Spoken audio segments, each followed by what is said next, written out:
Okay, the next product is the Visco-Tips with material saving technology. And the idea is that you utilize these with some of the more viscous materials like sealer, calcium hydroxide, and you're able to actually reduce waste by 87%. And it's based upon the design here and the ability that these tips don't really pull the material inside. They allow almost a straight line release effect so it doesn't waste the material. You have two options here. You have the 22 millimeter unique polymer option.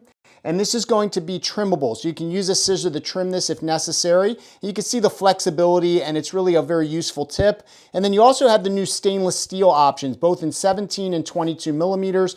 Both are 25 gauge. Now what's unique is that the hub is very malleable and has a very extra thick wall. So no matter how you bend it, it won't matter because it will not restrict the flow of the material. So the extra thick wall was designed for this purpose, giving you tremendous flexibility with how you place material inside of the tooth. So Visco-Tips with material saving technology, and we'll get a little more into this showing you clinically how they work. Okay, so let's take a closer look at these Visco-Tips. These are the material savings tips. Again, 87% waste reduction. You can see with the unique polymer, it's really quite flexible. I've been using these for many, many years.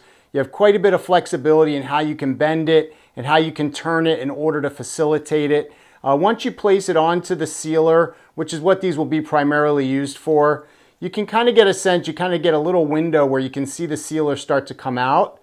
And then ultimately you can see kind of pinpoint placement with that. So that's going to be the classic Visco tip, the material savings tip. And then now, they've introduced the stainless steel version. Now this is very special in the fact that this hub is meant to be anti-restrictive. So in essence, this 25 gauge is going to be able to be bent and really be able to move so that you don't have viscous materials getting caught. So it gives a tremendous amount of flexibility in how you want to bend it to get it in. And you can see clinically how having that allows you to really place it very, very nicely. So again, fits onto any type of sealer that you might want to use. I've chosen here this bioactive endo sealer, the Regen. And again, it comes out very pinpoint placement. You can really control it. And because of the stainless steel, it gives you a little more feeling and a little less opportunity for the tip to sort of constrict as you're placing it down into the canal.